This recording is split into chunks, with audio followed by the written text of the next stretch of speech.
Hello everyone, welcome along to Spa-Francorchamps for the weekend of the CrowdStrike 24 Hours of Spa. This is race one of GT2 European Series powered by Pirelli, and we're about to take on the famous Spa-Francorchamps circuit with our wonderful grid of GT2 cars.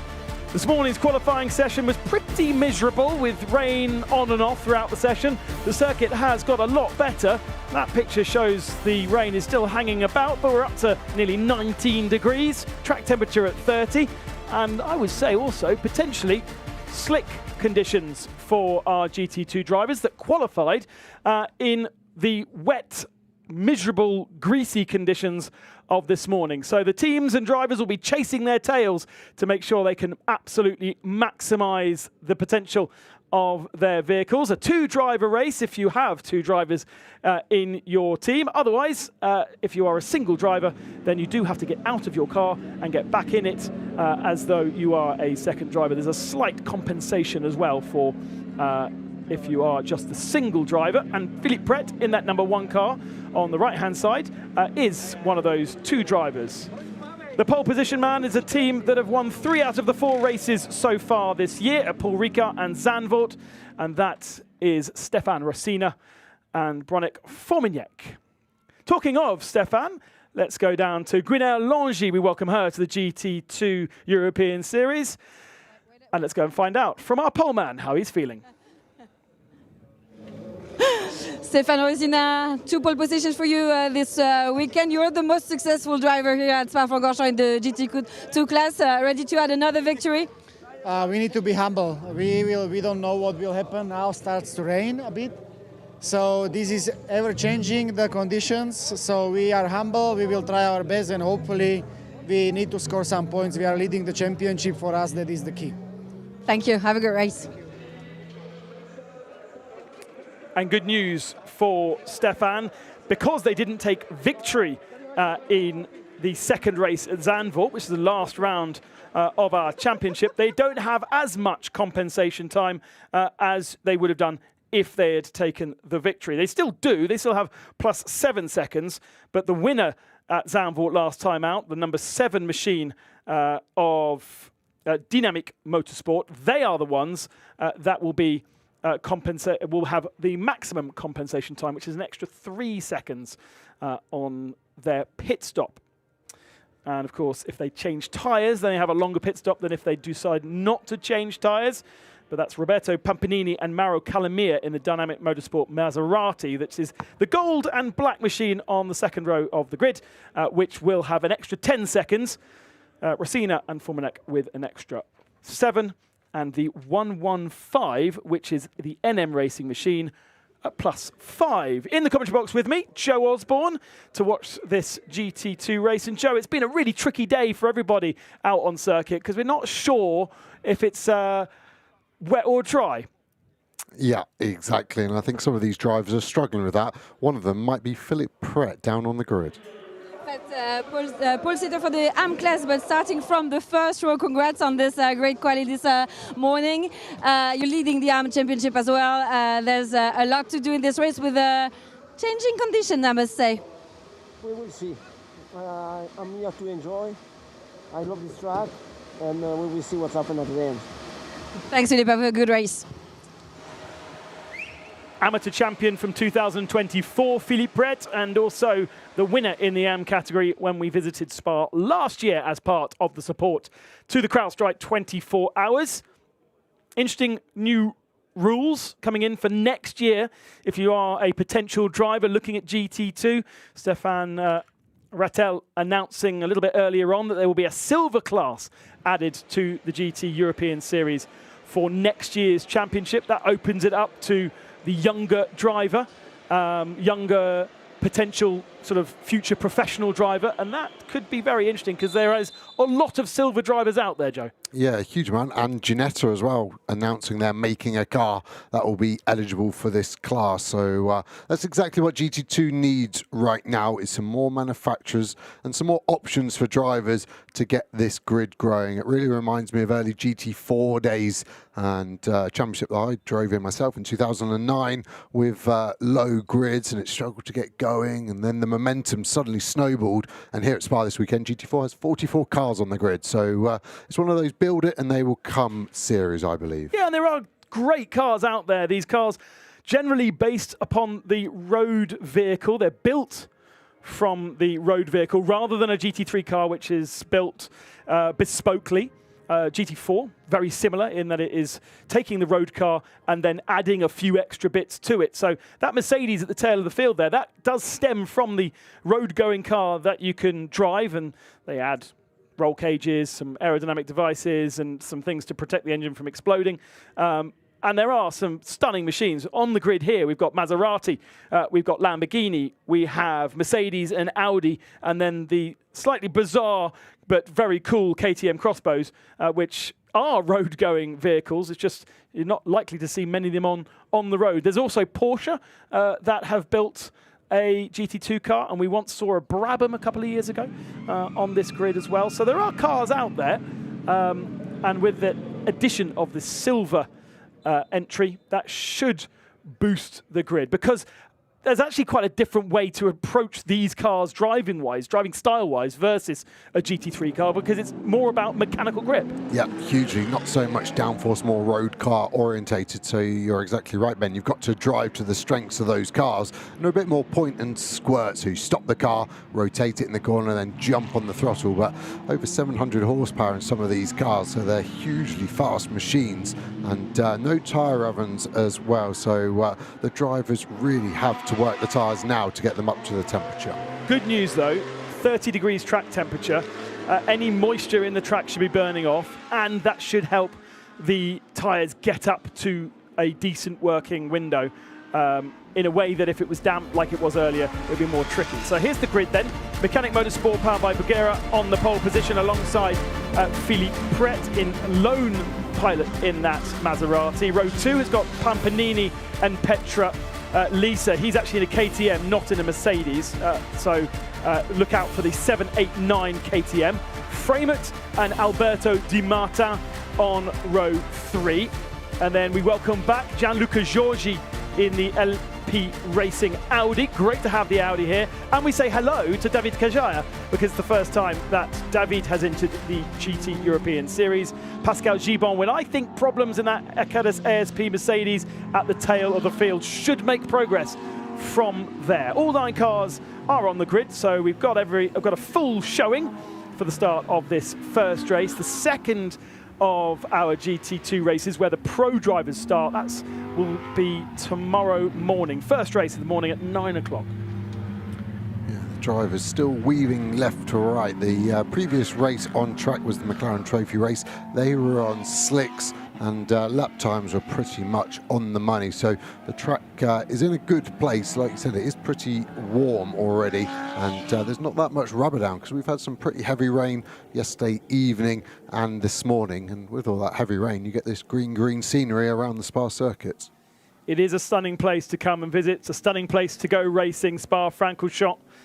And that's a pretty unique view, I have to say, of Double Gauche. You can see why it's called double left, because it is a double left. I prefer Pouan, which is apparently no longer the official name of that corner. The official name is Double Gauche. The next corner, Fagnes. You'll hear us call it Fagnes, and you might hear us call it Piff Paff as well. Has a decent braking bumps now into this particular corner. And part of the circuit that wasn't resurfaced last year, you can see there the change in tarmac where the new surface came in. That new surface added a huge amount more grip, and we saw 3 or 4 second differences in lap records last year. And so that surface has not changed, obviously, from last year to this year. No resurfacing done, no real changes at all to the circuit. Every year they sort of play a little bit. But the biggest change, obviously, was a few years ago, putting all the gravel traps in. When motorbikes came back to Spa-Francorchamps, they needed the gravel traps rather than the tarmac runoff. Yeah, it was a big change visually here on the left as we look at that concrete wall. It was always a tyre wall, and then there was no fence there. So actually, when they rebuilt that a couple of years ago, that was a big visual change. As a driver, you'd come along there, and it suddenly felt like a street circuit. Felt quite claustrophobic as we look at the lead car, the Maserati MC20, and then you get the shot behind, 2 cars behind, Philip Pret in the race version of it. And yeah, looks like we're ready for a start. We were potentially going to have a second formation lap, which it looks like we're going to, just because these cars don't have tyre ovens. The race director wants to give these drivers every chance to get these Pirelli DHF tyres now up to the best operating temperature. Yeah, it's something that we see quite often, especially when it's the AM driver starting the car. Now, usually the timer begins on this second formation lap. So effectively, you have a safety car lap, let's say. Race has actually now officially started, and we lose however long it takes to do a safety car lap before releasing the cars in that 2x2 race start formation. So they won't start like a safety car 1 by 1. They will go into the 2x2. We'll have a normal race start. We just lose a little bit of time. And as a commentator in SRO GT World Challenge Asia, this is normal practice actually here over there. They do a second formation lap to allow the AM drivers to get full confidence in their vehicles.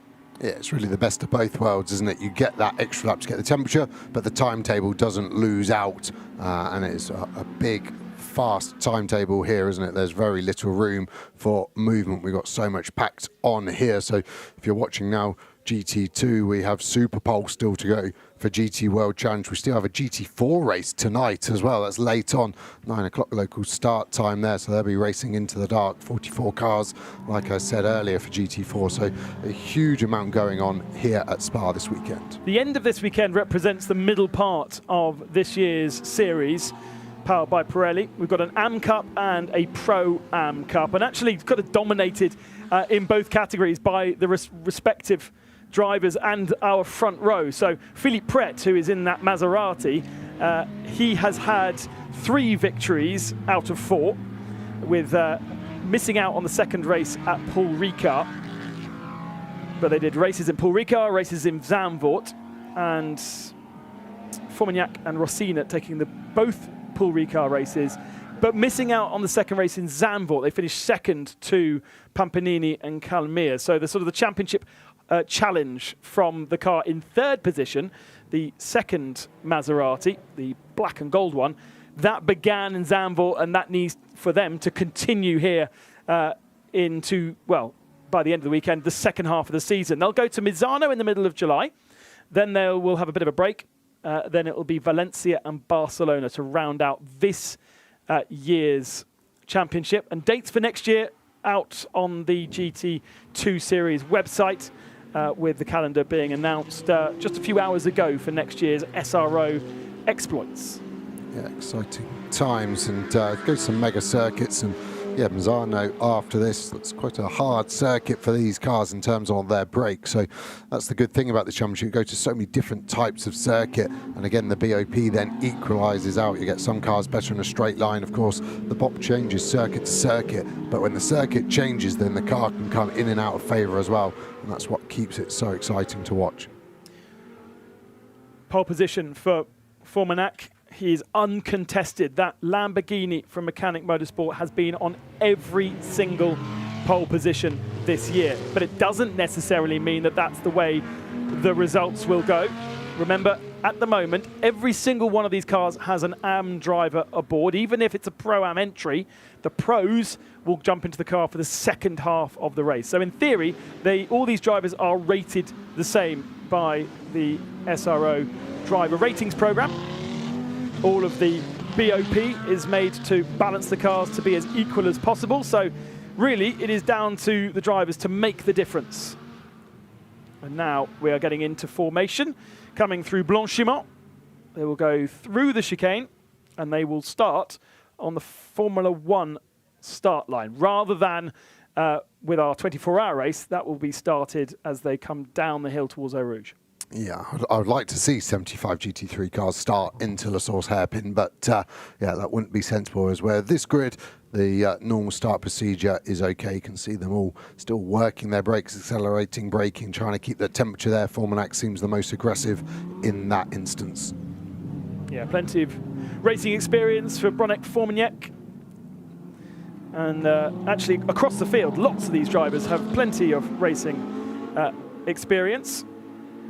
And now we wait for the green lights to turn, and off we go for race one here at Spa-Francorchamps. And actually we go 3 wide because feeling very, very racy. Alberto Martino trying to go around the outside of every single body in the Mercedes, and he gets elbowed into the gravel trap, and that might also be a puncture to the right front. It looks like it's hanging in a little bit low. Oliver Freeman has dropped to the tail of the field in his Lamborghini, and that was very, very bold from Alberto Di Marta, but unfortunately it hasn't worked out for him. And yes, I'm sure there's a problem with his car, so he's going to drop to the tail of the field now. Great bold effort start from the silver Mercedes, but it hasn't worked out. And Fomanek is leading now. Philippe Pret second. Is there a defense going on with the Maserati in third? Looking down the inside, no space. Then you've got the 2 KTMs, and that is a front right puncher for the Mercedes, isn't it?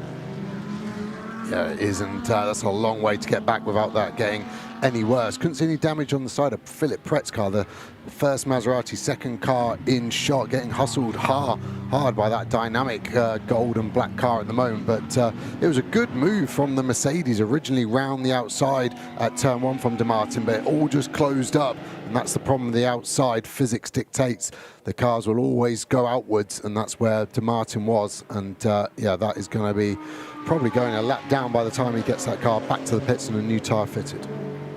A few years ago, that was tarmac runoff area, so you could easily make space for everybody. But as they've now put a gravel trap there, it's tightened the track limits up.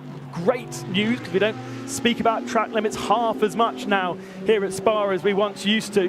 But it did mean that it was a very deep gravel trap or contact were the 2 options. And I'm afraid there was contact for Alberto Di Marta, who shares that car with team owner of NM Racing, Nils Montserrat. Fomanek, Pret, Pampanini. Then the 2 KTMs, Kajaya in his debut in the series ahead of Petrolisa, who has plenty of experience both in the championship and in the KTM crossbow. And then Pascal Gibon in the red Mercedes in 6th position.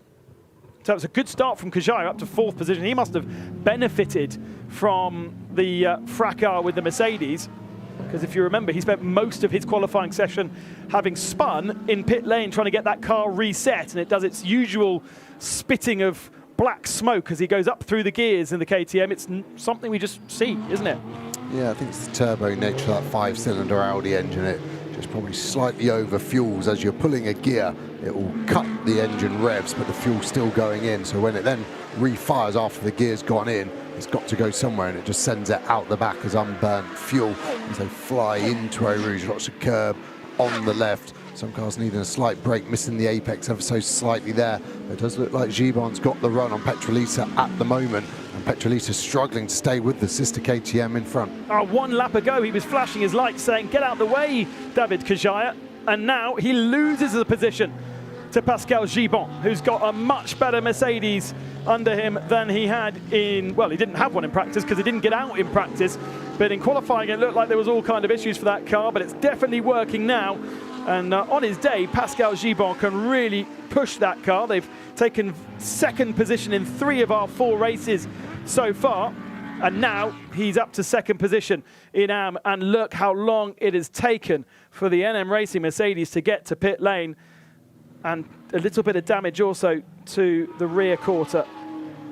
Yeah, the whole sill missing, and the whole tyre's gone somewhere, so we're quite lucky in that regard that it wasn't flailing around as he tried to limp it back, and the whole carcass has just exited somewhere, hopefully not on the tracks. The drivers don't have to contend with that. And the Audi now all over the back of Petrolisa to the inside. Did he get that move done? It was maybe a bit late of a lunge. Don't expect him to have got it done, and no, he's still behind that KTM at the moment as Gibon is now holding them up in sector 2. Because we know that Mercedes so strong with the grunt up the hill and all the way along the Camel Straight, which is also uphill, but in the fiddlier stuff, in that middle sector of the lap, it does struggle because that's the way the balance of performance has worked. And so the KTM is obviously better in that middle sector, as is the Audi, and now they're crawling all over the back of him. But Gibon says goodbye because he's got the power to then accelerate away from them up towards the chicane at the end of the lap. Yeah, it does look like the KTM sticks better in Sector 3 than it did in Sector 1. So let's see if that's a trend over the next lap. It does look like the other KTM in 4th at the moment, the 89 car, is okay at the moment. Is actually probably sticking with the top 3. Formenac now got 1.8 seconds from Philip Pret, but Pret will be worried about class. He's still leading that AM class, of course, 2nd overall. He'll know that there will be a pro driver coming in, and that's which one was that was slowing? That's Lisa slowing, so maybe did have a problem, an intermittent problem, and now crawls down the hill. And I'm thinking that they'll try and reset that car because he was running fine. He was obviously slow in Sector 1 on the previous lap, then he was fine, and now he's really slow going down towards Eau Rouge. Wipers on for David Kajaya, the Georgian driver coming through shots. And now a little bit of breathing space for Gibon, for Georgie. And then Oli Fremut is the last of the ones that have not had issues. We've still got Stimartin in the pit lane, and the pit lane blocked by Petrolisa. Yeah, I think the marshals probably can recover that. And yeah, if De Martin's making his way out of pit lane, he'll probably have to take to the grass to get around. Rain falling in Sector 2. Nothing out of our commentary box here on the pit straight, but like you said, we saw the windscreen wipe on the KTM on the Camel straight, and they look slower. They look more tentative through Pouron. I'm not surprised. That's a fair amount of rain falling now, and there is the problem, like we said about. I think De Martin can get around him there personally. He's maybe been instructed not to, but unless he's just defeated his attitude, I'm already a lap down, so I just make sure I don't get a penalty here for a misdemeanor. I mean, he could go around the car. The wall isn't narrow enough there, but he would cross the white line and then maybe pick up a penalty. And look, Petrolisa, all he needs to do is do a full reset and gets that KTM back running again. It's exactly the same issue that we saw from David Kajaya in practice. They just needed to fully reset the car and then it ran again. But in these mixed conditions, Philippe Pret feeling a little bit more vulnerable to Roberto Pampanini in the second of our Maseratis. And in fact, the gap even coming down to Brock Formanek, who is forging a way through, and down the inside goes Pampanini up into second spot. That's nice and clean, but they are both closing in on Formanek, who is the first to discover how wet or how dry each part of this circuit is. And again, they run side by side. There was a little bit of contact between the two Maseratis towards La Source. Pret on the racing line on the outside, Pampanini on the inside defending, but now Pret has to go on all of that horrible concrete dust. He's got the drive and he gets back into second position. But what's that car going to feel like when he leans on it into Eau Rouge and Radion? Yeah, great race. I don't think Pampanini knew he was there as he edged across on Pret. I think he assumed he'd cleared him, and Pret now with the pace. And yeah, Formanek did look like he'd slowed up a bit just to kind of weigh up how much you need to push, but now he looks happier again. But he's starting to see the marks on the tarmac where the water is starting to get bigger and bigger, forming more and more. We've seen lots of cars go straight on here when these conditions have come. The Audi's still looking strong as well, and Gibon has actually dropped behind those two cars since we were last looking at this battle. Oh, this is just so tricky, isn't it? This is David Kajaya in the KTM Crossbow, his first weekend in that car. So not only is he has unknowns about the circuit condition, he doesn't even really know how the car will feel under that particular circuit condition. He's done lots of front-wheel drive touring car stuff, a little bit of sports car rear-wheel drive, for instance, in the Ferrari Challenge, but the KTM, particularly the GT2 car, a completely different beast to all of that. Yeah, it really is. And these drivers now have to work out what settings they should be on, traction control, ABS-wise. Some of them have different throttle maps, how the throttle picks up.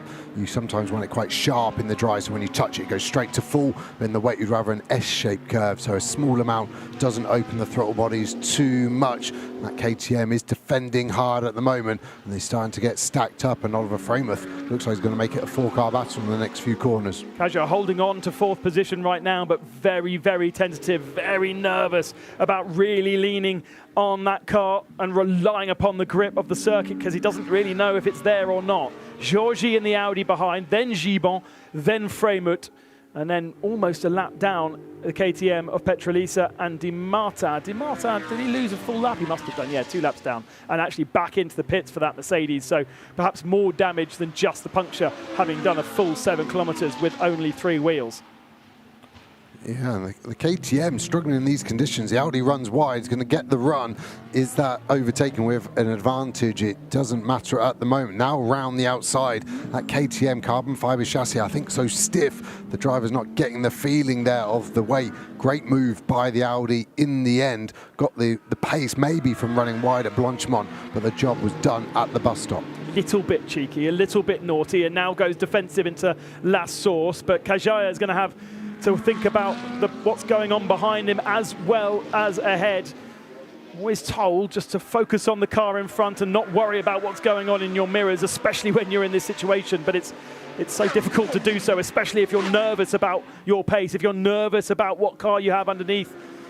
The Mercedes looking good, and we saw in practice and qualifying the Mercedes, because it's forced to be soft by the balance of performance, it does work quite nicely in these kind of mixed conditions. Let's not forget, everybody is on slick tyres, potentially with a slick setup, with a dry setup on the car, and they're now having to just make the most of it. They are all amateur drivers. We open the window for the pros in about 10 minutes time, so they just sort of grin and bear it really as a battle now continues for second position between Pret and Pampanini.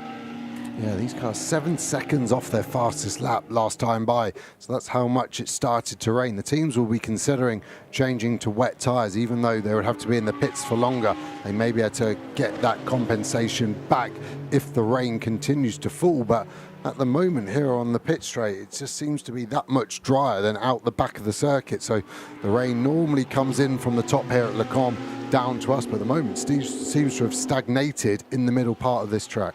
And that camera shot sort of insinuates that the foggy light rain that was falling has disappeared. It looks a lot kind of crisper. The picture not as foggy, so maybe we have lost it, but it has meant that, I mean, Forminak hasn't driven away like we've seen so often this year. Pret and Pampanini have really kept him honest over the last couple of laps, over those last sort of insecure laps. Maybe Forminak just really car 88 must give back the position to car 89. Car 88 must give back the position to car 89. Race control deciding that Georgie did gain advantage. The pass wasn't off track, but the momentum was. So that is 88 Georgie in fourth position. Needs to give Kajaya the track position, but he's 2.5 seconds back. So he's really have to put on the anchors. Look at the gap between the Audi and the KTM. Yeah, and Santa Maria, the race director there, I do agree with her. The momentum was there, wasn't it, from the illegal part of running wide. So he's now got to give up how much time as they come across the line there. That's got to be... That was 2.8. Yeah, 2.8 seconds. He's got to slow down. That's going to be painful. Is this that car retiring of Petrolisa, or are they going to change tyres?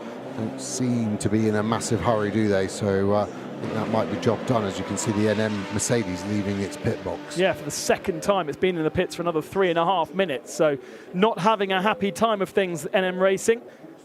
Maybe they took tyres and gone onto the wet tyre. Right, let's have a look at this replay. So Georgie runs really wide, but he's kept the throttle open, right? Yeah, he actually doesn't have that much momentum, does he, when he swings back around him. That move, I think, could have happened if he hadn't have run wide, but because he had run wide, the race director's got to make a decision, and I see the logic in going, well, you've run wide there must be an advantage. It's hard to quantify it, and that position has been swapped back, and we go for round two.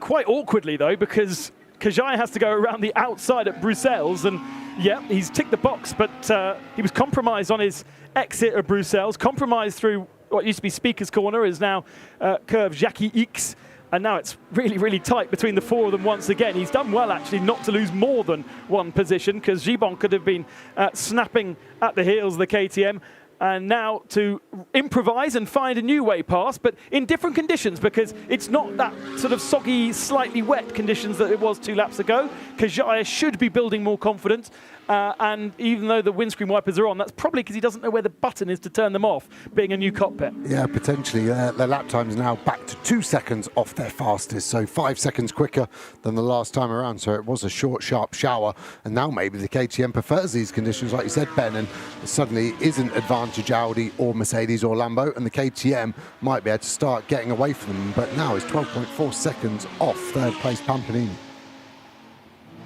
David Kajaya with plenty of touring car experience in the International Series and the European Championship as well before moving to the more sort of Central European Series. Done a little bit of Ferrari Challenge as well, but races for the Georgian police team in the Central European BMW Cup because he is part of the police in his day job, and the US Embassy Military of Defense got a very, very interesting job. Not known as David Kajaya in his professional capacity, takes the European name rather than his Tbilisi-born Georgian name. Great racetrack in Tbilisi that he was involved in developing as well.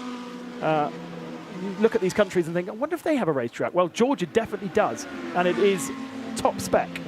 So he has plenty of experience there. Plenty of experience here as well, but not in a KTM GT2 car, and having to go really defensive once again. Yeah, that's interesting. I can't wait to read his autobiography, and always fancy myself being able to drop a policeman if I had to in a chase, but maybe not with Kajaya then. And I'll remember that next time in Tbilisi in trouble, and I'll pull over nicely.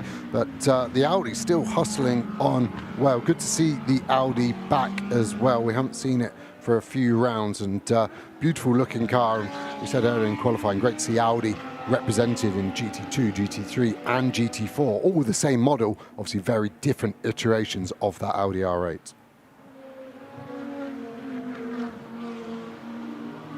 Seven laps completed. Formanek from Pret, just 1.7 seconds separating the two of them.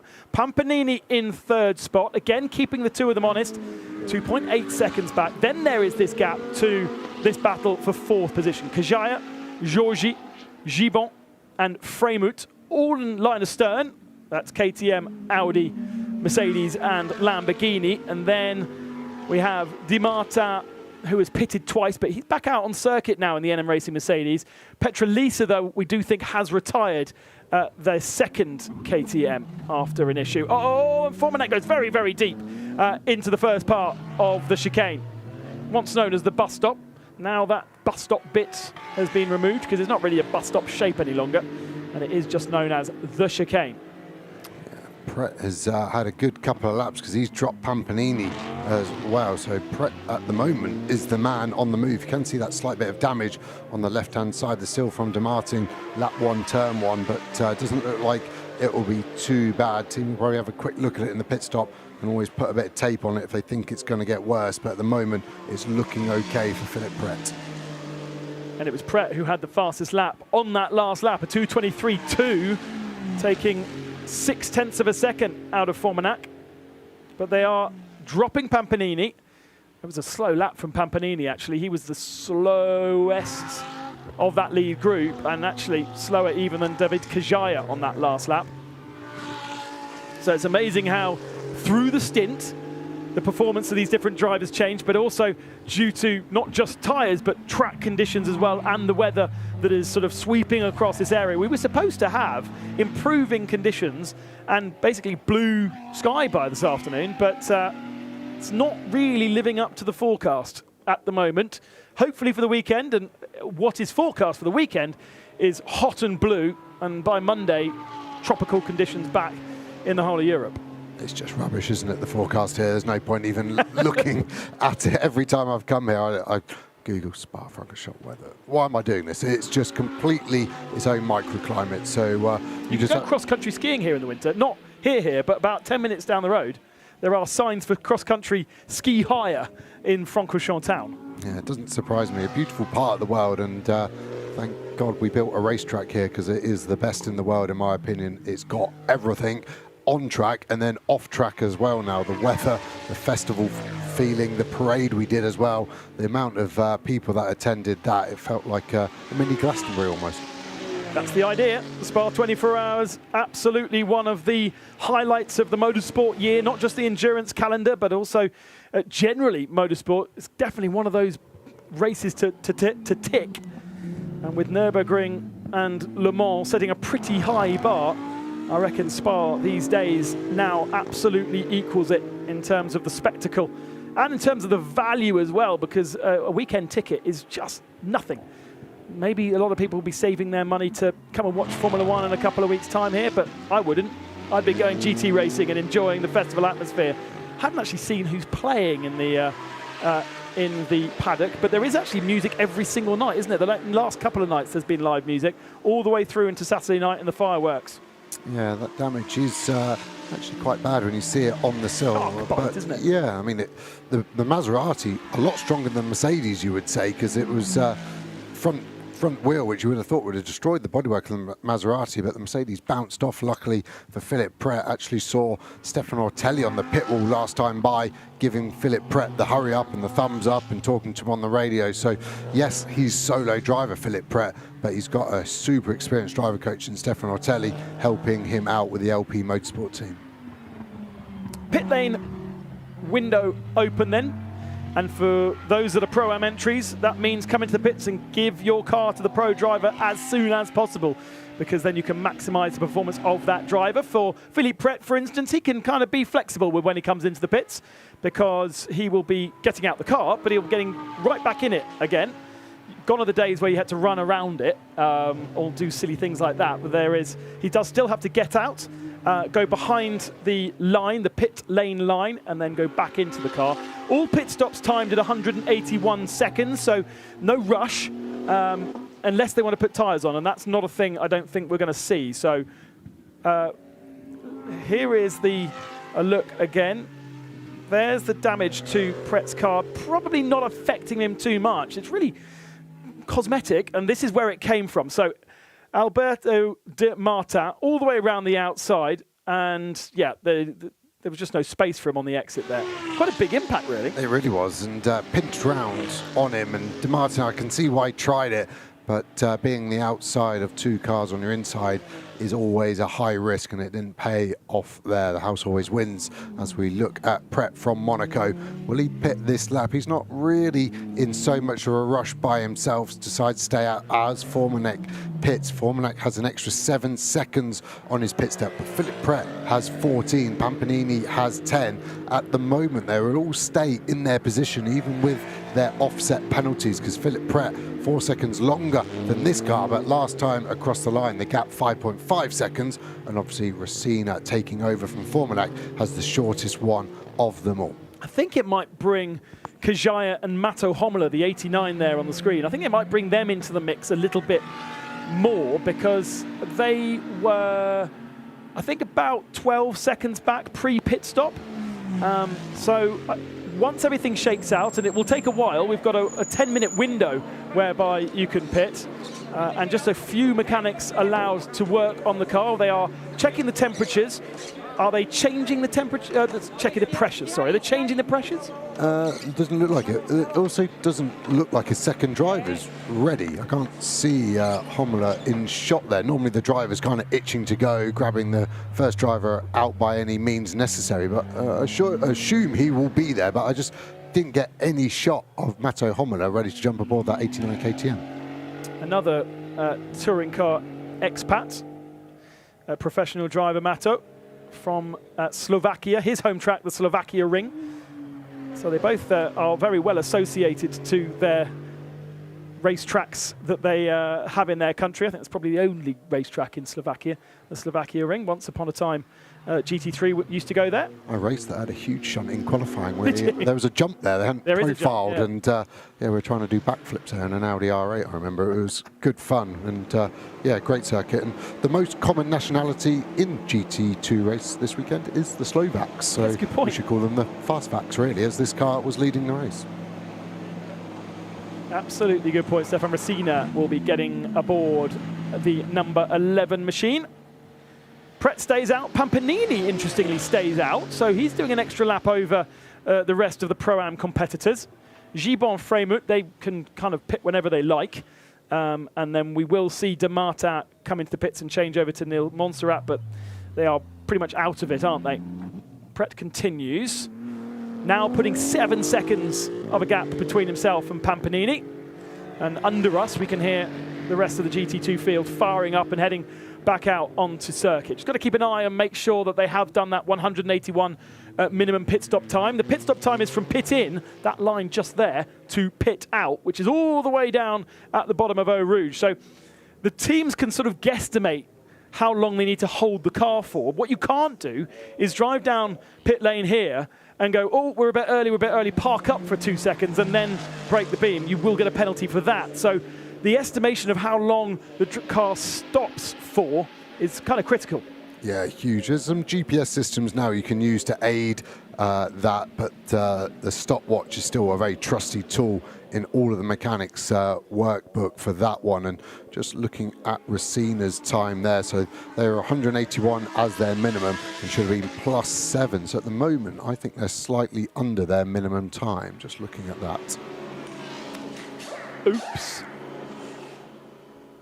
Maths to be done. They're allowed to be a second under and play a joker, but if they're more than a second under, then penalties do come their way. And it's remarkable in the world of GT2 and GT4 just how often penalties are applied for pit stop time being just a fraction under, you know, just tenths of a second that really wouldn't matter a great deal, although every tenth matters in racing.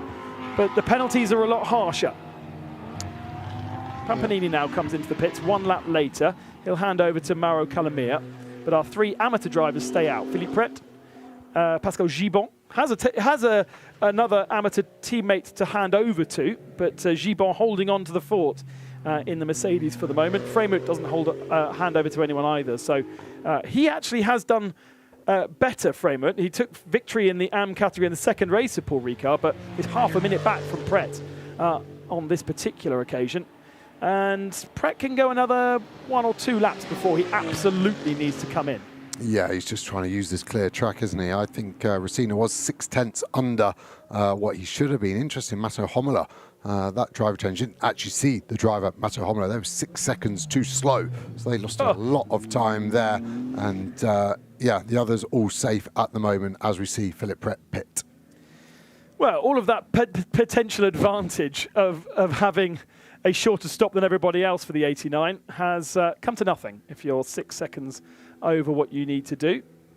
Maybe Homola, we didn't see him because he wasn't ready, and that's what the difference is. Because it's not as though these windows are particularly short. You can really service and do everything you need to do in plenty of time. Information for the teams: pit stop of car 11 is under investigation. Pit stop of car 11 is under investigation. Race control have heard Joe Osborne's summary. It wasn't particularly hard to get to that conclusion when you look at the pit stop time on the timing screen. But they are investigating our leader's pit stop. You're leading the race. You've got a decent advantage over the rest of the field. There's absolutely no need to make a little error like that. But unfortunately for Mechanic Motorsport, they have. Now, can you remember at Zandvoort why they lost the race there? Because I have a feeling it was a very similar thing. Yeah, it was, wasn't it? A pit stop issue as well. So that will be hugely frustrating for them. Philippe Pret getting back in after getting out, and you could see him getting a quick debrief, not only from Stefano Ortelli, but his son as well, Louis Pret, racing in the GT3 as Gibon jumped out of the car. Bure as well sat there. I think maybe some of the drivers aren't jumping straight in because they're putting some fuel in, so the driver can't be in the car while they're fueling. So there's a dump churn of fuel going in, so that's maybe why Homola wasn't in shot. They were doing that. These cars are so powerful, they're not able to sometimes do a full hour of racing without a 20-litre jug of fuel. Rosina has a healthy advantage over Calamia of, what is that gap between 4th and 5th position? 40 seconds, is that right? It's massive. But slotting between those two will be Philippe Pret once he's finished his pit stop. And of course, we've now got a question mark over the number 11 pit stop. Great view of the dash and all the information that the driver gets on that steering wheel. Here is Rosina then. First lap out of the pits. Is that correct? First lap out of the pits? Yes. Here, Pret pulling away below us, but this shouldn't be close because Philippe Pret's pit stop was 7 seconds longer by regulation. That car was 1.4 seconds under, so that car should be about 9 seconds clear as they rejoin together as they go through Eau Rouge. But looks like Philippe Pret's going to easily be in front. But of course, he's got to do the full length of the F1 pits and also this endurance pit lane too. Yes, because the compensation time is given to each individual car per class rather than just the top 3 overall. That is why Pret has a 14-second extra long pit stop. And it will be easy peasy for the Lamborghini to retake the lead, coming down towards Eau Rouge, and Rosina leads. Calamia probably isn't close enough to pick up second position. There he is coming into La Source now, but Pret is going to get up to speed, I would imagine. He might be under pressure at the end of the Kemmel Straight, depending on how well he attacks the pit out. Narrow pit lane, as pit lanes are, but with plenty of corners in it to negotiate. You really don't want to make any mistakes in there. Very, very tricky in wet conditions, a bit easier in the dry. But there's a nice queue of cars behind Calamia. We've got the Audi 2 seconds back, and then Hommler just a second and a half back. So that has become then, on the same camera shot, the battle for second. Yeah, I think this is going to be a battle by the end of the lap between the two Maseratis, not for class, but we've seen from Pret he doesn't care what class the car's in. He will fight anyone to the grim death. And the KTM running wide to the inside of the Audi. That was a scary looking movement. When you see that, you think the car's going to lunge it. Hommler looking down the inside of the Audi, thinking better of it. But these drivers now installed in the car, they've got to get up to speed very quickly mid-race. When you jump in a car, it's a completely different feeling as when you start the race. You can ease yourself into it. Mathieu Hommler, another of our younger guns in GT2 European Series. And it's the two youngest drivers on the same piece of tarmac right now. Casigna from Monza, the Italian who is working with Gianluca Giorgi at his race school based out of Monza. He was born in Monza, so he absolutely has motorsport in his veins. And great to welcome new names to the GT2 European Series. I suppose with an eye, perhaps, on the Silver Championship that's going to be introduced next year. The two of them, both I would have said would be silver drivers. And Mathieu Hommler from lots of front-wheel drive European touring car, TCR as well. We've seen him in all kinds of different vehicles, most recently racing TCR in the Eastern European Championship. Until he was picked up as the pro driver for this KTM. And now that looks like we've got some drizzly rain again. Yeah, windscreen wipers going, and it looks like it's hanging in the air again through that final part of the lap. And it'll be interesting to see what the penalty is for Rosina. We're used to seeing a drive-through penalty, but of course the drive-through here is so much more of a penalty than normal. So maybe a 10-second or a 20-second added to the end of the race, and that could be interesting because at the moment they're 19 seconds ahead of Philippe Pret.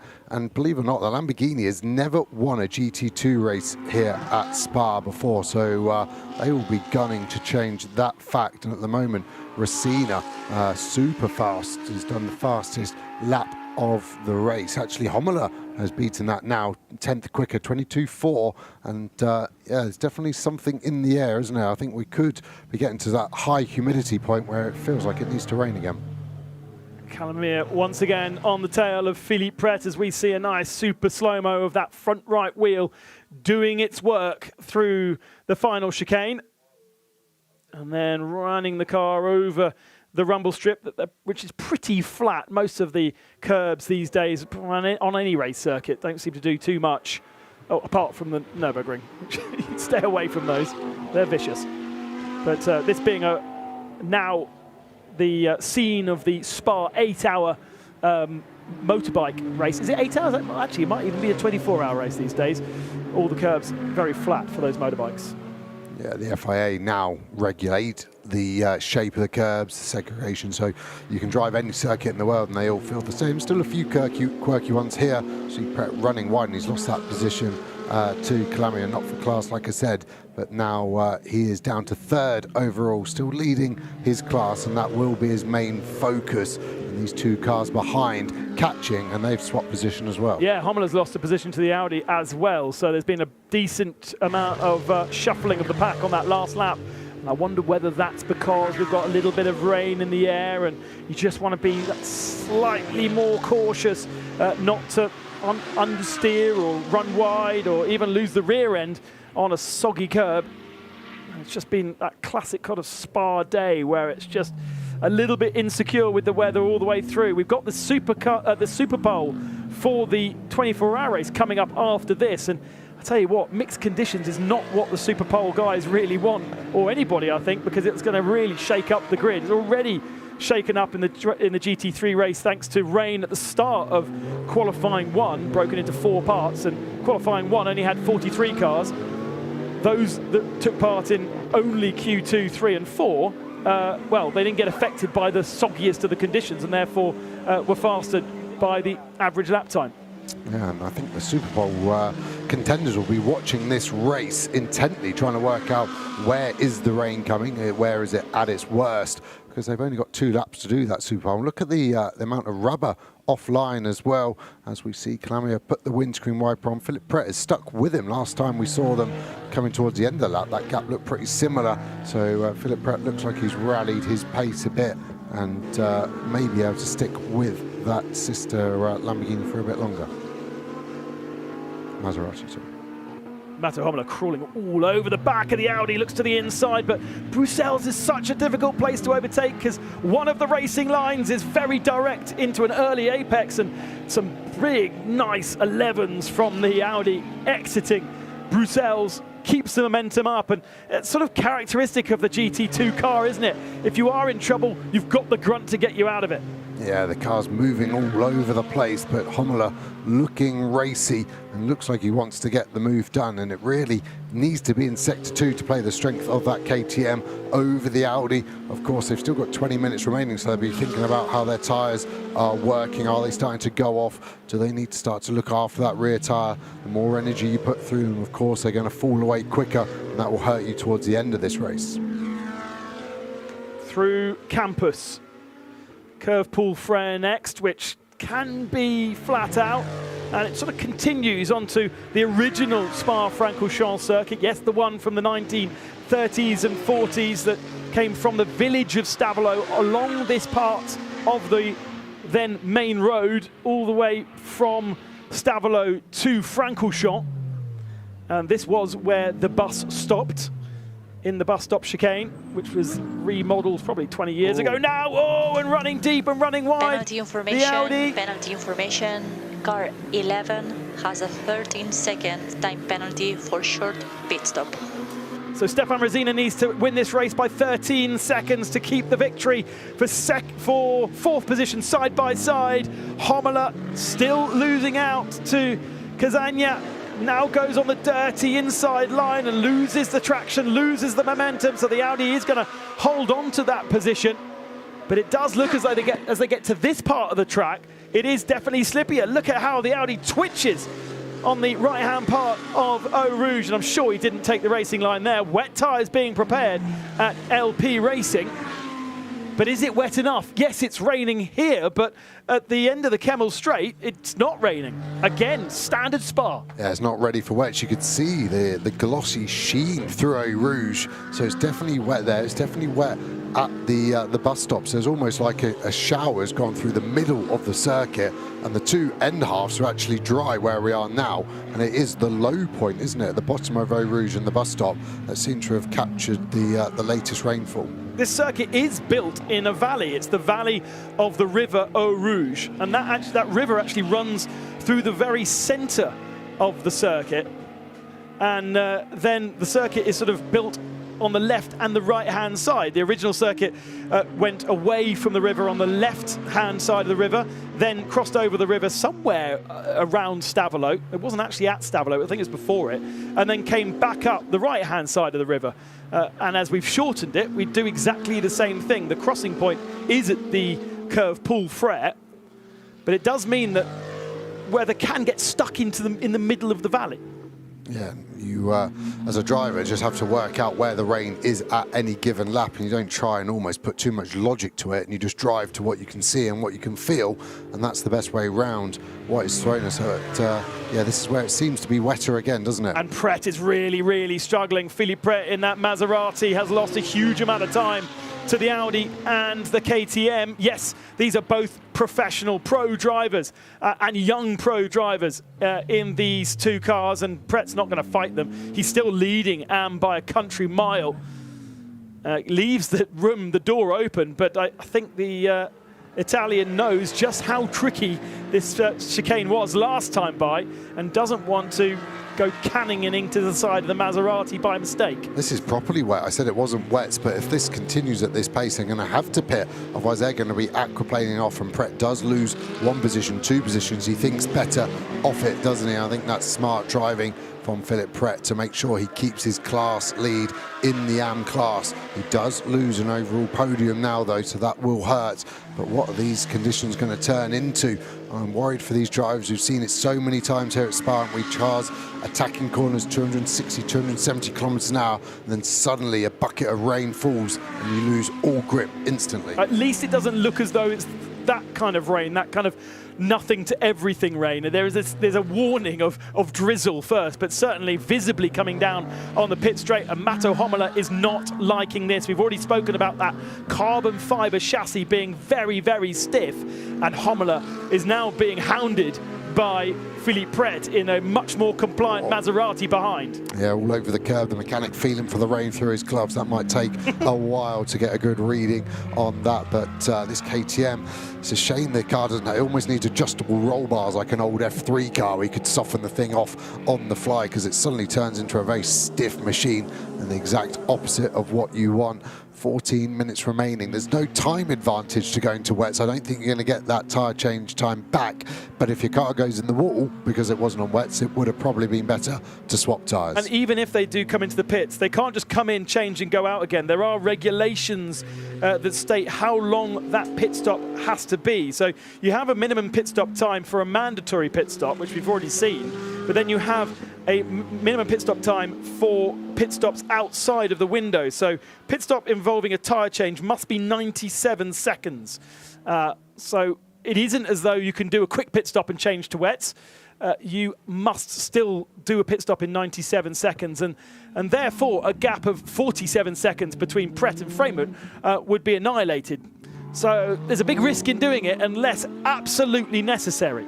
Yeah, and the problem is if you come in and then someone else goes off, you don't get any of the benefit. So the team will normally say, stay out, but just don't crash, because someone else will, and then it will go to a neutralised state. So, yeah, it's looking properly slippery into this last chicane, isn't it? And Racina, at the moment, with a big enough gap, even when we take that 13-second penalty away, still got nearly 10 seconds, cars going in deeper and deeper. Homola doing well there to get to the apex and actually get on top of the curb to help rotate it, but visibility getting worse and worse each lap. We are 20 seconds slower than the best lap of the race set just a few laps ago. Lap 12, Matto Homola set the fastest lap of the race of a 2:22. We're on lap 17, so 5 laps later, and we're 20 seconds slower. So you can make, you're not going to make 20 seconds up on a wet tyre, and it's not quite wet enough, really, is it? No, and it could stop as well and go the other way. And for example, they were doing 2:33s on wet tyres this morning in qualifying, so they're 9 seconds slower than that on wet tyres. So yeah, there's just not enough time to make it work, but it is getting treacherous out there, and at the moment everyone driving very, very well to keep these powerful cars on the track. I think I'd be crying to my pit crew, let me change tyres, please. It'll just be so much easier for me. I've got a Maserati to muscle array around the circuit, and this is really very tricky on slick tyres, because of course the slick tyre absolutely relies upon temperature. If it's got no temperature in the tyre, then it doesn't do anything whatsoever. And Ortelli is now going to be working very, very hard. He's going to be almost corner by corner guiding Pret around this circuit. Yeah, he'll be using our pictures to say where the rain is at its worst, what traction control setting to be in. Just relax, we've got a huge gap of 52 seconds to the car behind the Freimut, so no risk, no risk. 11 minutes remaining, just chill. He'll then be looking out for any other cars with an issue, saying cars gone off T15, extra slow, maybe even starting to put some actual numbers to it, like normally apex speed here through at Piff Paff. Oh, huge snap there for the dynamic Maserati, sorry. It'd just be like, do 80 Ks, not 120, and just trying to help the driver out as much as they can. The driver coach, really a frustrated driver outside, and they've got to try and relay that information over the radio. Most roles like that in GT4 or in GT2, you have the professional driver as a pro-am combination. And it'd be pretty cool to have Ortelli sharing that car at Pret. They would absolutely dominate, I think, the championship, but unfortunately Ortelli not part of driving that car. when they had the prologue here a few weeks ago, Ortelli was tasked with taking some journalists around in his Audi R8 that he won the Spa 24 Hours in 2009, perhaps. Maybe that's a complete guess. So please forgive me if I'm wrong. But the idea was, whilst the test was going on, he was out there taking journalists around. So the journalists were getting this opportunity to do a fast lap with Stefano Ortelli in an Audi R8, but also they were being bombarded by GT3 cars on their test program. And what an experience that must have been. Into the chicane, we've seen the 88 Audi R8 missing the apex a few times. This was a few laps ago. To be fair, it didn't lock up and didn't add too much lock. So kind of half planned that, knew what was going to happen, and has the space to get out of it without too much problem. So no contact with any wall, no gravel trap to go through, just come off the brake and just miss the corner. Yeah, from memory, I think Ortelli won in 2009, you're right, but in a GT2 category, in a Porsche. It was 2012 from memory that he won here at Spa in the Audi R8, number 16 with Stippler, Rennie Rust and Piccini. I think you're being nice to me there, Joe. I'll just read it off Google.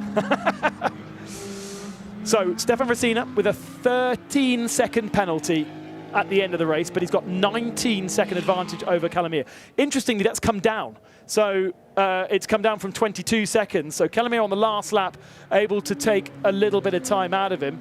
Rosina did a 41, Calamia did a 39, Cazagna did a 37. So there's big differences out there on circuit between the pace of the different cars. It is still raining, but it's that annoying.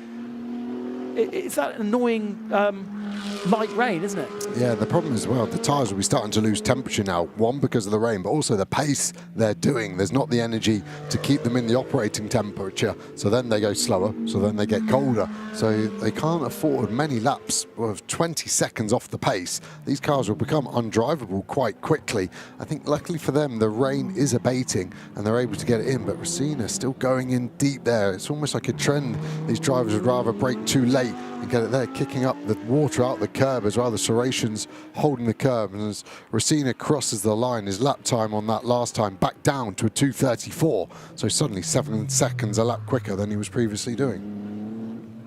Daniel Cazagna is going to need to be very careful. Actually, that replay we just saw was from the last lap. It wasn't a few laps before where we saw him do exactly the same thing, and he's done the same thing again.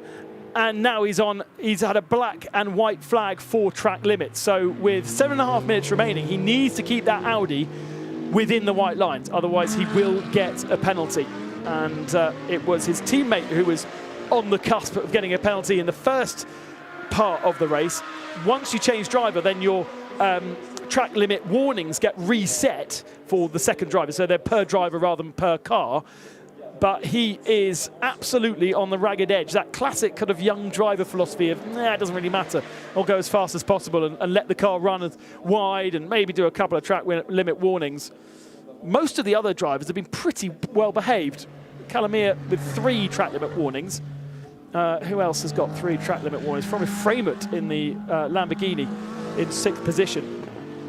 Framut is a minute back from Pret, so we're getting close to the point where Pret could come in and get wet tyres for comfort and still be ahead of this black Lamborghini.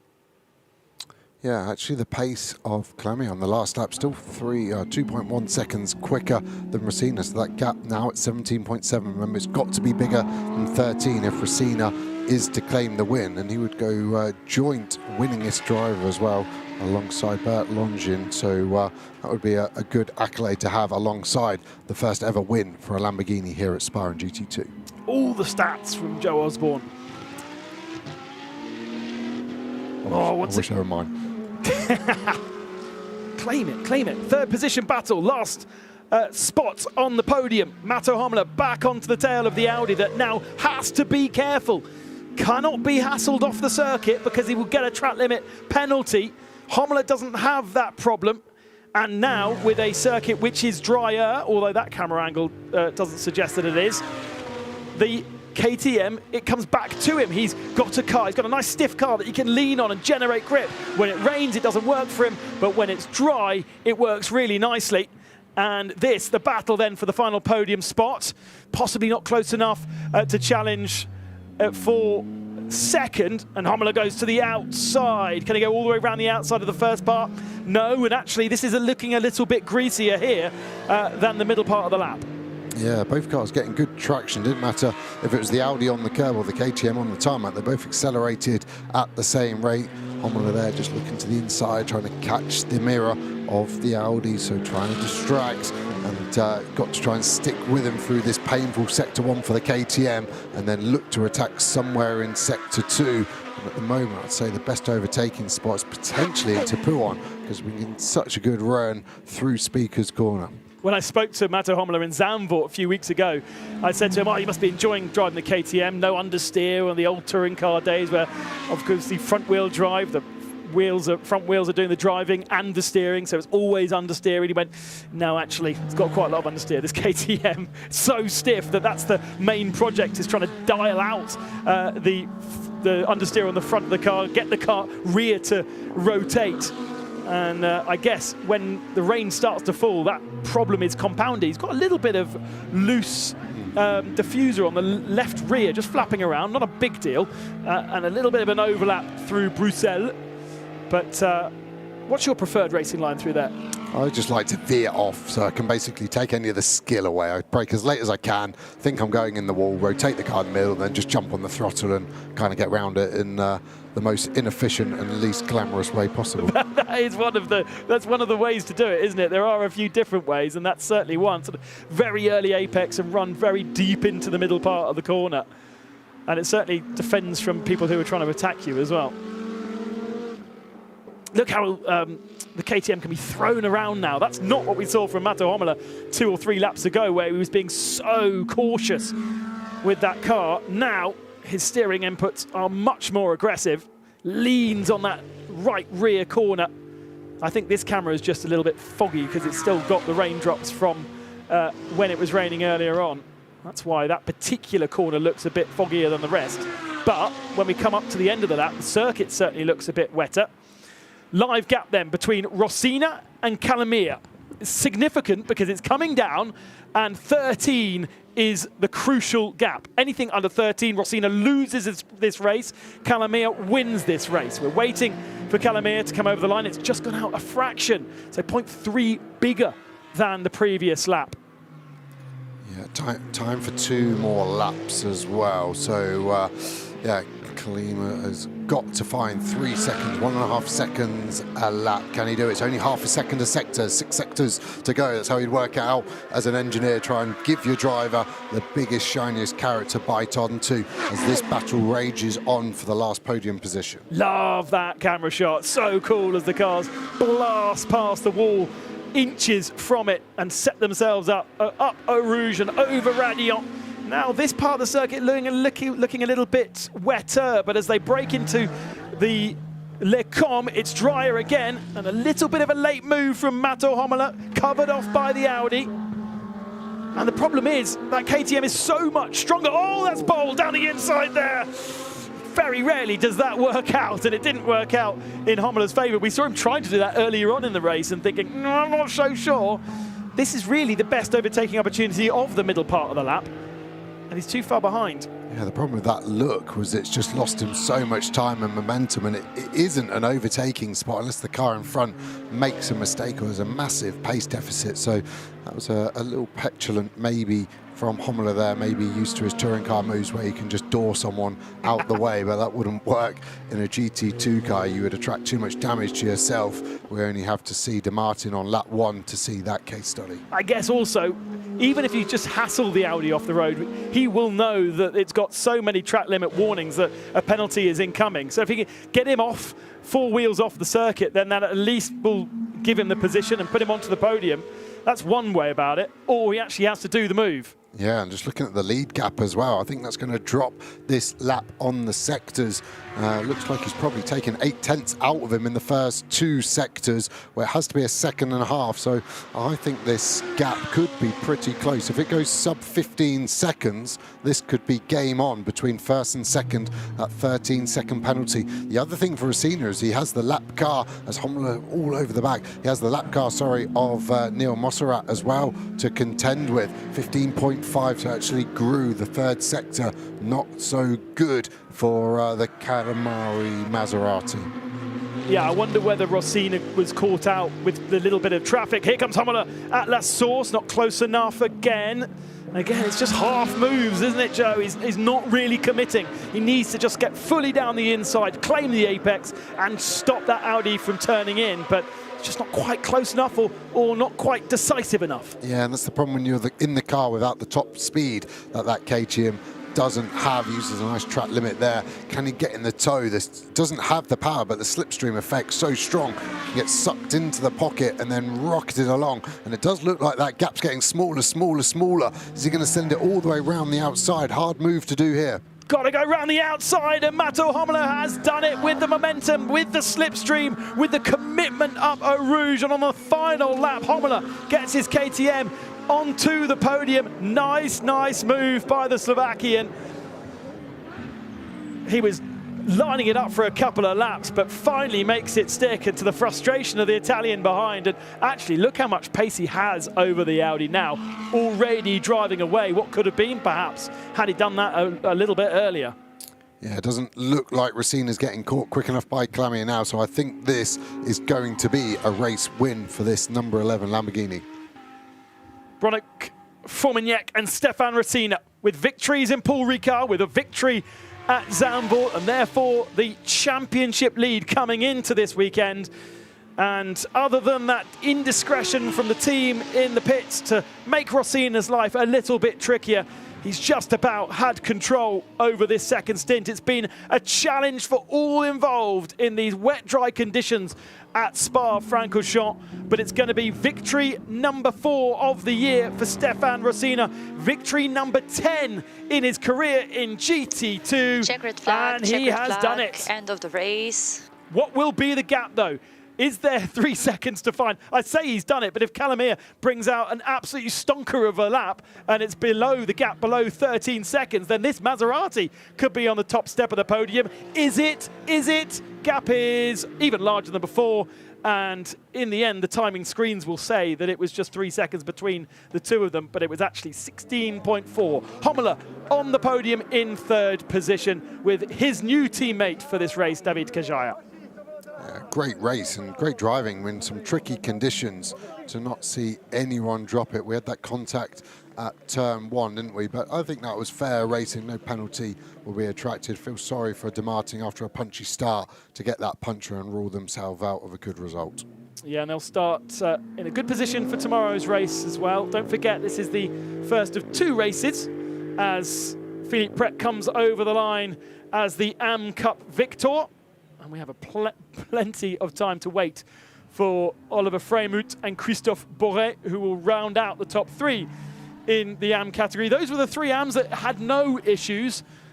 And then the 7, 8, 9 of RTR projects, the second of the KTMs, back in the championship for this weekend. I'm afraid Petrolisa retiring that car, and Victor Moraz, the new driver to that team, missing out on taking part. So he will start tomorrow's race if they can get that car fixed, and it was a mechanical by the looks of things rather than anything else.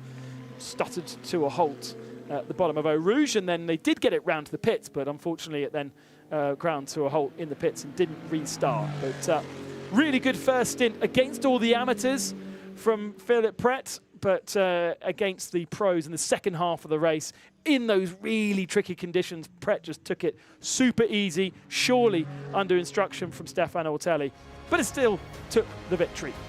There you go. Classification suggests that the gap was just 3.4 seconds in the end after that 13-second penalty has been taken into account. Kajaya and Hommler will be on the podium in 3rd position after that last lap move. Philippe Pret on the top step of the AM category with Oliver Freimuth. Gibon Boré third on the AM podium.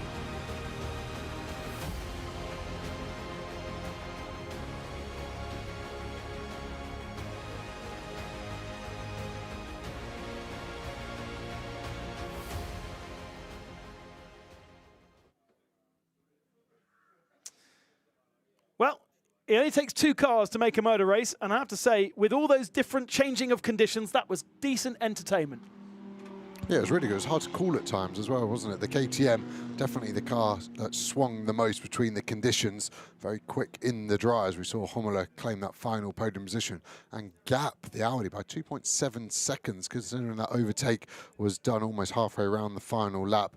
And yeah, this domination from this number 11 Lamborghini has been very, very impressive. And Stefan Rosina always fast, but Fromenek as well, having a perfect stint to open up this race. Yeah, I wonder how much in control they were versus under pressure, because with that 13-second penalty looming, Mauro Calamia really did look as though he could put some pressure on this car to take the victory. They do need to have a quick word with Mechanic Motorsport not to do that again, because that's now 2 races on the bounce where they've made the tiniest indiscretion, which is causing a lot of stress for the drivers, entertainment for us. Now there are the smiles down in Parc Fermé.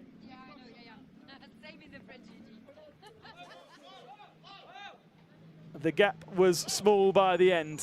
Stefan Rosina was a bit miserable in Zandvoort, I seem to remember, complaining about the fact that the Lamborghini wasn't allowed to be as fast as it could be, but they are well ahead now in the championship, so if it's bad, then they're even better. But I have to say, the display of all the different categories and all the different brands is pretty equal by the looks of things from our point of view. And he has a smile on his face, so once Guinel has a chance to catch up with him, I think we should hear positive words, especially with such a challenge out on circuit and so slippery conditions all the way through. There she is. Stefan sits down to rest, but he won't be allowed to any longer. Guinel, over to you.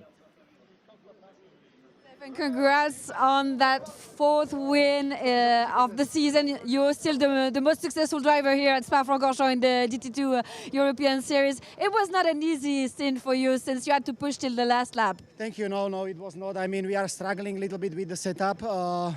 Then in the end, I did an outstanding lap. I mean, it was all about either making it or crashing. Fortunately, we did it, and tomorrow we need to score some more points, but we are very happy. And Bronek drove fantastically today. He was leading the pack. This is nice to see. Did you know that you had a 13 seconds penalty during the race? Because you put on the best lap time in the last lap. I was aware. That's why the last lap, I have to tell you, in Eau Rouge, even though it was wet, I took it flat. I managed to stay alive, and this is what made the difference. Congrats, guys. What a hero. It wasn't that wet in Eau Rouge on the last lap.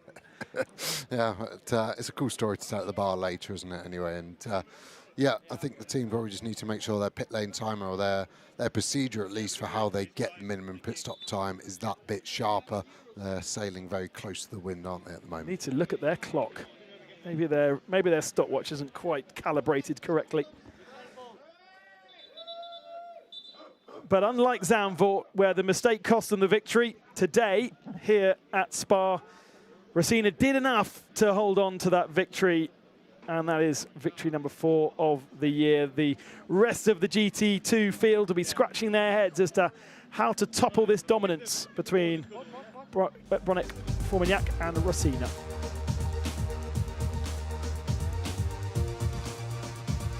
Let's go back down to Parc Fermé and catch up with the winner of the AM category. Won here last year, won the championship in the end, and Pret once again takes victory in AM. Congrats, Philippe, 4th win of the season for you, starting from pole position in the AM class. Even if you had a small contact in the first corner, it went well. Yeah, it's something that's happened sometimes, especially with track condition. I was half push all the first stint. And after, when the race is coming, I slow down, I leave past the other category because I have nothing to win. and it was a little bit slippery. But it was an interesting race. And it's good points for the championship as well as you increase your gap. For sure, for sure. Thanks, Philippe. Congrats. You can imagine inside that Maserati, everything tightening up, his muscles, his body just getting a little bit more nervous as he coaxes his car through the likes of Eau Rouge and Blanchiment, wondering whether it will stick or not on slick tyres on a wet track. Is it going to be okay, or am I going to just understeer wide or slide off? In the end, Pret losing quite a few positions overall, but it didn't affect his AM position, and he is victor in AM for 4 times this year as well.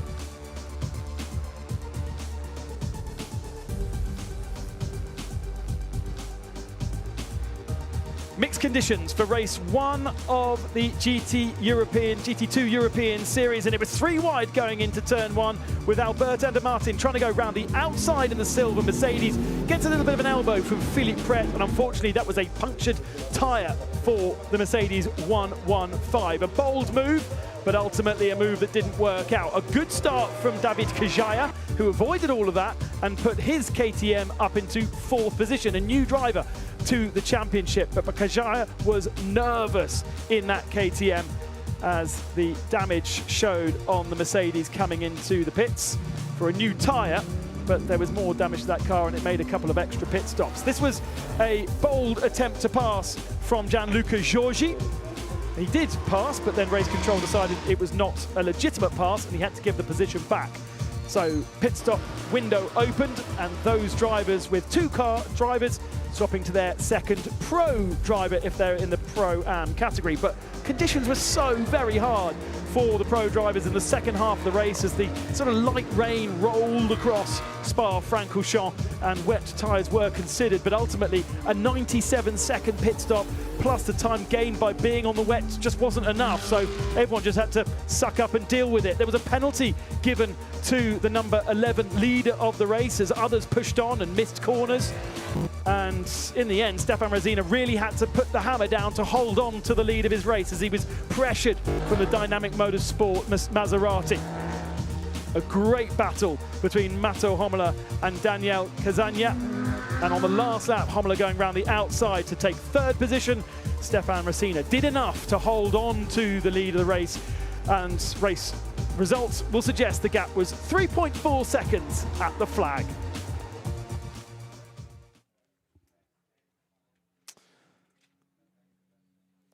Race control and the marshals getting themselves ready for Super Pole for GT3 to set the top 20 positions of the 24 hours of Spa, starting about this time tomorrow afternoon as we await our podium ceremonies for the GT2 European Series.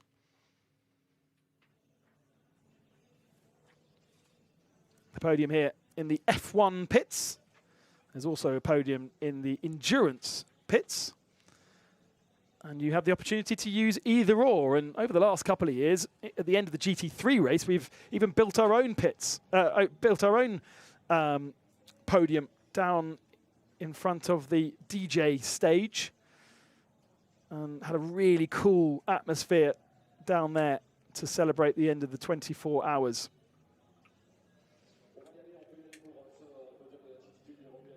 Possibly a podium that both Joe Osborne and I have stood on. Here. Have you been on this podium? Yes, I well have, done. Believe it or not. Yeah. What were you here for? Smart. Smart car racing. What sort of smart car? Not anything like these boys. There's Matteo Homola. Let's get back on focus. There's David Kajaya. Got himself a KTM crossbow race suit. And after the troubles of their qualifying session, great to see them on that 3rd step with a really bold move from Matteo on the final lap to get himself up there. What could have been for Pampania and Mauro Calamia. 3.4 seconds in the end was the gap with corrected time. Formanek and Rossina on the top step of the podium, as I say, for the 4th time this year, as the national anthem rings out.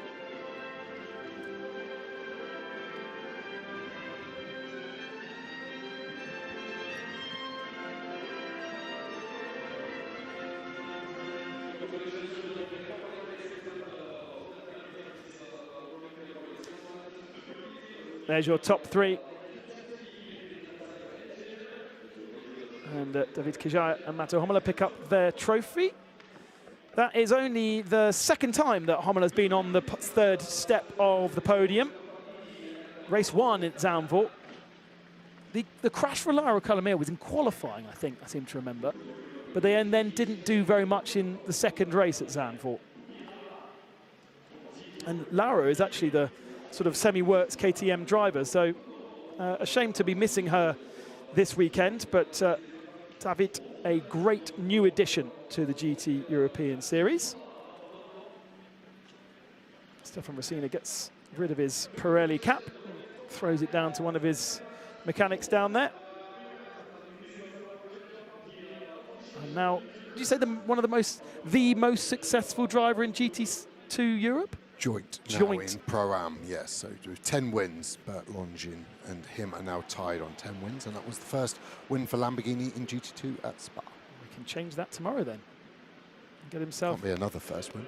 Well, no, we can't be. No, but by the end of the year, he's definitely going to beat that. Surely. We are still with Misano, Valencia, and Barcelona to come on their calendar.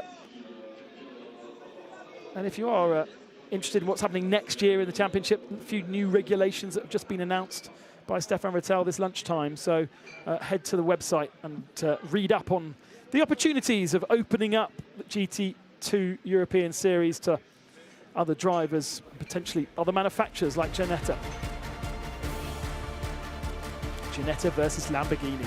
Should be interesting. We had the Brabham, didn't we, a few, maybe 2 years ago now. It's always great to see what cars turn up into the paddock each weekend. Our first Lamborghini victory at Spa. Lovely super slow-mo through the final turn. See all the forces going through the car, even over the very flat curves. Gives the rear wing a bit of a wiggle. And that was a big push lap on that last lap from Stefan Rattel, just to make sure that he didn't lose too much time to the chasing Mauro Colomier. Second podium then for the AM drivers. Question marks over the Acodis ASP Mercedes as to whether that car was okay or not after missing practice and not really getting very much qualifying time in. But ultimately, Gibbon Boye finishing in third position. Second to Oliver Frémont and Philippe Pret on the top step.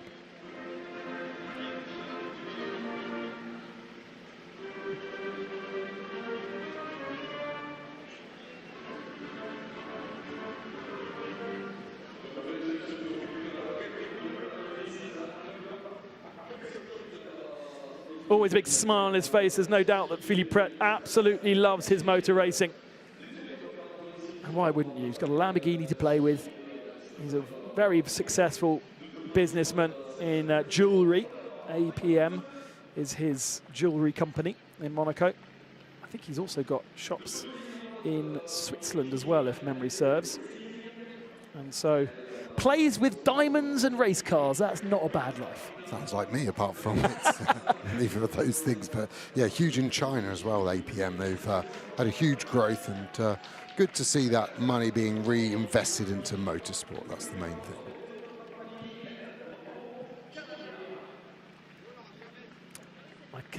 I need to remind myself of the extra trophies being handed out there to Pampanini and Colomier. I don't remember what that one's for.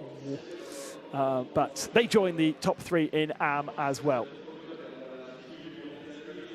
as team representative.